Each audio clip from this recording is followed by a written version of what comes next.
শুরুতেই জানাবো শিরোনামগুলো। গাজায় রাতভর ইসরায়েলের বিমান হামলা, শিশুসহ অন্তত 24 জনের মৃত্যু। ফিলিস্তিনে আগ্রাসনের নিন্দা আন্তর্জাতিক সম্প্রদায়ের। ভারতে করোনা পরিস্থিতির উন্নতি নেই, গঙ্গায় ভেসে আসছে মরদেহ। করোনা চিকিৎসায় গোবরের কোনো ভূমিকা নেই, সতর্ক করলেন চিকিৎসকরা।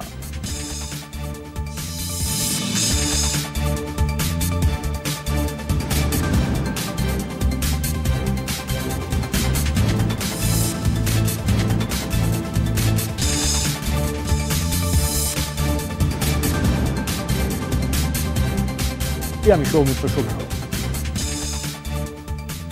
টানা কয়েকদিন জেরুজালেমে তাণ্ডবের পর এবার গাজায় আগ্রাসন চালালো ইসরায়েল। রাতভর হামলায় প্রাণ গেছে 9 শিশু সহ কমপক্ষে 24 জনের, আহত শতাধিক। ইহুদি রাষ্ট্রটির দাবি, হামাস সদস্যদের রকেট হামলা প্রতিহতেই এই অভিযান। পবিত্র রমজান মাসে ফিলিস্তিনিদের ওপর এই আগ্রাসনের নিন্দা জানিয়েছে মুসলিম বিশ্ব। তবে মিত্র ইসরায়েলের পক্ষেই সাফাই গাইলেন মার্কিন পররাষ্ট্রমন্ত্রী।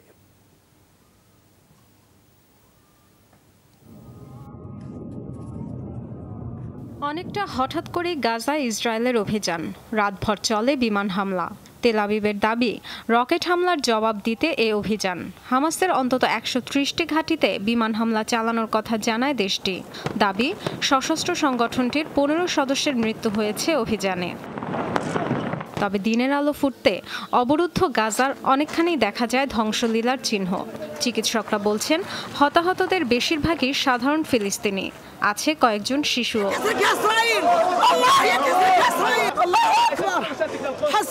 আমাদের রক্ত তো খুব সস্তা, জেরুজালেমের স্বার্থে রক্ত দিতে আমরা প্রস্তুত। ইফতারের জন্য বসেছিলাম, হামলায় 8 মাসের এক শিশুর প্রাণ গেছে। 7 আর 9 বছর বয়সের 2টি বাচ্চা মেয়েও মারা গেছে। এই শিশুগুলোর কি দোষ ছিল? এক বাচ্চা ছেলে ও তার মা মারা গেছে। ছাদে থাকতেন এক লোক, তারও মৃত্যু হয়েছে। এর আগে সোমবার দিনভর পবিত্র আল আকসা মসজিদ এলাকায় তাণ্ডব চালায় ইসরায়েলি বাহিনী, যাতে আহত হয় 3 শতাধিক মানুষ। প্রতিবাদে ইসরায়েলি ভূখণ্ড লক্ষ্য করে রকেট ছোড়া হয় গাজা থেকে। এতে হতাহতের কোনো খবর না পাওয়া গেলেও হামাস বিরোধী অভিযানের নির্দেশ দেন প্রধানমন্ত্রী বেনিয়ামিন নেতানিয়াহু। পূর্ব জেরুজালেমের বিভিন্ন এলাকাতেও চলে সাঁড়াশি অভিযান। ফিলিস্তিনে হঠাৎ এ উত্তেজনা নিয়ে উদ্বিগ্ন আন্তর্জাতিক সম্প্রদায়। সব পক্ষকে শান্ত থাকার আহ্বান জানিয়েছে হোয়াইট হাউস। তবে ইসরায়েলি আগ্রাসনের নিন্দা না জানিয়ে উল্টো রকেট ছোড়ার ঘটনাকে বড় করে তুলে ধরেন মার্কিন পররাষ্ট্রমন্ত্রী। ইসরায়েল পশ্চিম তীর আর গাজার উপর নজর রাখছি। রকেট হামলার যে নিদর্শন দেখছি তা বন্ধ করতে হবে। উস্কানিমূলক আচরণ থামাতে হবে। এ ধরনের হামলা থেকে নিজেদের জনগণ আর ভূখণ্ড রক্ষার অধিকার অবশ্যই ইসরায়েলের আছে। নিরীহ ফিলিস্তিনিদের উপর দখলদার ইসরায়েলের হামলার প্রতিবাদে বিক্ষোভ হয়েছে মধ্যপ্রাচ্যের বিভিন্ন দেশে। তুরস্কে ইসরায়েলের পতাকা পোড়ান বিক্ষোভকারীরা। ডরথি তাস্ট্রিন, যমুনা নিউজ। হরমুজ প্রণালীতে মার্কিন জাহাজ ঘেরাও করায় ইরানি নৌবহরের দিকে 30 দফা গুলি ছোড়া হয়েছে। সোমবার এই তথ্য জানায় পেন্টাগন। মুখপাত্র জন কির্বি বলেন, ইসলামিক রেভলিউশনারি গার্ডের 13টি সশস্ত্র স্পিডবোট ছিল বহরে। মার্কিন 2টি জাহাজ ফায়ারবোল্ট এবং বারানোফের 460 ফুট দূরত্বে চলে এসেছিল সেগুলো। জাহাজগুলো মূলত মিসাইলবাহী সাবমেরিন USS জর্জিয়ার পাহারায় নিয়োজিত। এ সময় সংকেত পাঠানোর মাধ্যমে কয়েকবার তাদের সতর্ক করা হলেও অতিক্রম করে নিরাপদ সীমানা। তখন হুঁশিয়ার করতে ছোড়া হয় গুলি। 1 মাসেরও কম সময়ে পারস্য উপসাগরে দ্বিতীয়বার মুখোমুখি হলো 2 দেশের জাহাজ। জান্তা বিরোধী ধর্মঘট করায় 11,000-এর বেশি একাডেমিক এবং বিশ্ববিদ্যালয়ের কর্মীকে বহিষ্কার করল মিয়ানমার সেনা সরকার। সোমবার মিয়ানমার টিচার্স ফেডারেশন জানায়, তথ্য মহামারীর কারণে 1 বছরের বেশি সময় বন্ধ থাকার পর সম্প্রতি খোলা হয়েছিল মিয়ানমারের বিশ্ববিদ্যালয়গুলো। কিন্তু সেনা অভ্যুত্থানের বিরোধিতায় নামেন বিশ্ববিদ্যালয়ের কর্মী, শিক্ষার্থীরা। নাগরিক অসহযোগ আন্দোলনে সমর্থন জানিয়ে বহু শিক্ষক ও সরকারি কর্মচারী কাজ বন্ধ করে দেয়।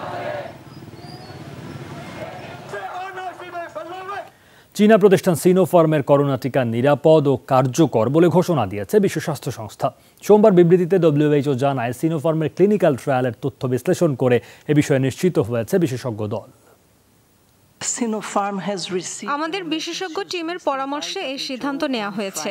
সিনোফার্মের ট্রায়ালের তথ্য আমাদের গবেষণার ভিত্তিতে নিশ্চিত হয়েছে টিকাটি করোনা ভাইরাসের বিরুদ্ধে কার্যকর, একই সাথে মানবদেহের জন্য নিরাপদ।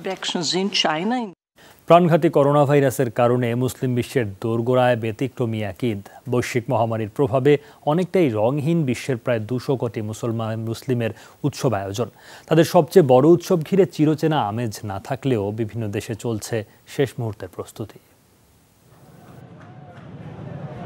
ঈদের আগ মুহূর্তে কেনাকাটা আর ক্রেতাদের ভিড়ে জমজমাট থাকলেও এবার একেবারে ভিন্ন পরিস্থিতি লাহোরের এই বাজারের। করোনার কারণে বন্ধ সব দোকান, হাতে গোনা 2-1টি জবা খোলা, তাতে নেই ক্রেতা সমাগম। গেলবার করোনার কারণে একবার ধাক্কা খেয়েছি, ভেবেছিলাম এবার ঘুরে দাঁড়াবো, কিন্তু সেটাও হলো না। করোনায় কঠিন সময় পার করছে ভারত। বিভিন্ন অঞ্চলে কড়াকড়ি আর লকডাউনে বন্ধ দোকান, শপিং মল। অনেক স্থানেই সীমিত পরিসরে হয়েছে তারাবির নামাজ। এ অবস্থায় শঙ্কা দেখা দিয়েছে ঈদের জামাত নিয়েও। কড়াকড়ির এই উদ্যোগকে আমরা স্বাগত জানাই। আমরা চাই চারমিনারের মতো স্থানগুলোই পুলিশি নজরদারি আরও বাড়ানো হোক, কারণ এখানেই জনসমাগম বেশি হয়। এদিকে মালয়েশিয়ায় নতুন করে ঘোষণা করা হয়েছে লকডাউন।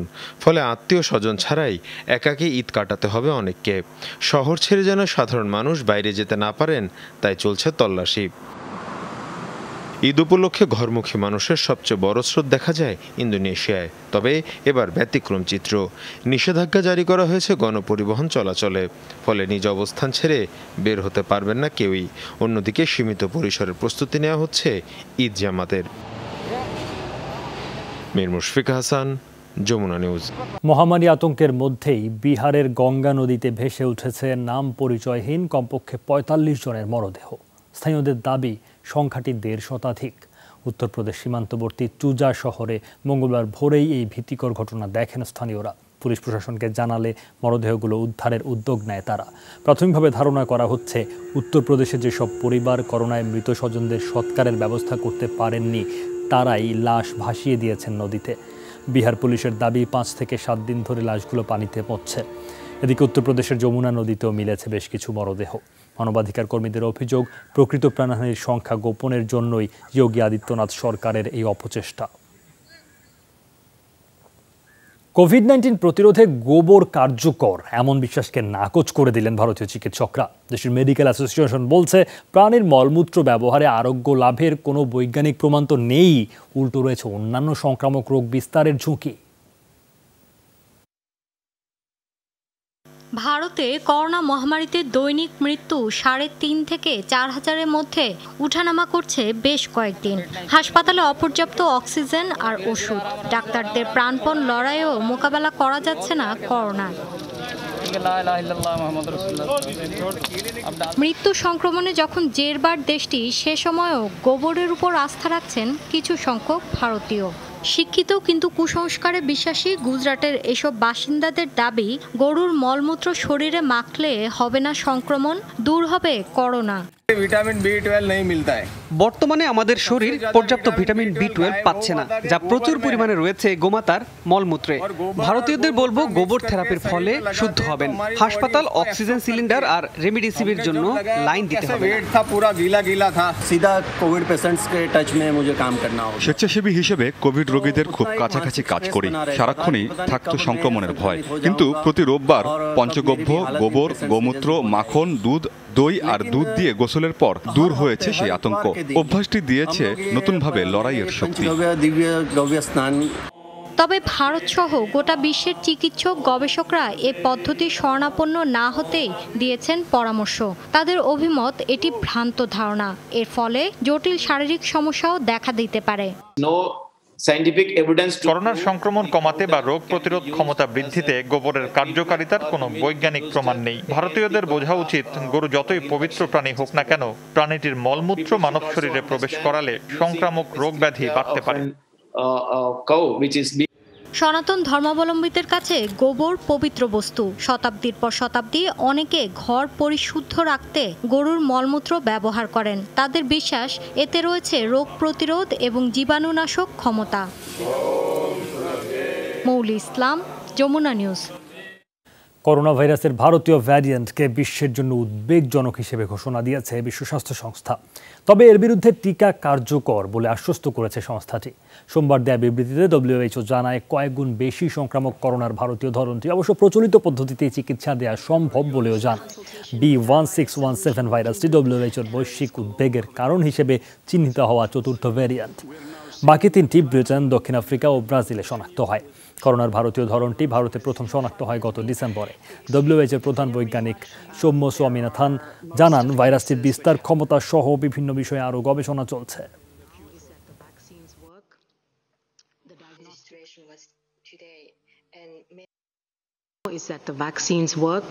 গবেষণা থেকে যতটুকু জানা গেছে তা হলো ভারতীয় ভ্যারিয়েন্টের বিরুদ্ধে টিকা কাজ করছে, নমুনা পরীক্ষাতেও শনাক্ত হচ্ছে, আর এখন পর্যন্ত প্রচলিত চিকিৎসা পদ্ধতিই ব্যবহার করা হচ্ছে। আপাতত এগুলোই চলবে। রাশিয়ার কাজান শহরের একটি স্কুলে বন্দুকধারীর হামলায় প্রাণ গেছে 11 জনের। মঙ্গলবার দেশটির জরুরি বিভাগ নিশ্চিত করেছে এই তথ্য। হামলাকারীর সংখ্যা নিয়ে এখনও নিশ্চিত নয় কর্তৃপক্ষ। রুশ গণমাধ্যমগুলোর কয়েকটিতে একজন, কয়েকটিতে আবার 2 বন্দুকধারীর কথা বলা হয়েছে। রুশ সংবাদ সংস্থা RIA জানায় 19 বছর বয়সী সন্দেহভাজন একজনকে আটক করা হয়েছে। হামলার উদ্দেশ্য সম্পর্কে এখনও কিছু জানা যায়নি। মুসলিম অধ্যুষিত তাতারস্তান প্রদেশের রাজধানী কাজান শহরটি রাশিয়ার শিক্ষা প্রতিষ্ঠানে এই ধরনের হামলার ঘটনা বিরল। এর আগে 2018 সালে ক্রাইমিয়ায় এক কলেজ শিক্ষার্থীর আত্মঘাতী হামলায় নিহত হয় 19 জন। এই ছিল যমুনা আই ডেস্ক। এতক্ষণ সাথে থাকার জন্য সবাইকে ধন্যবাদ।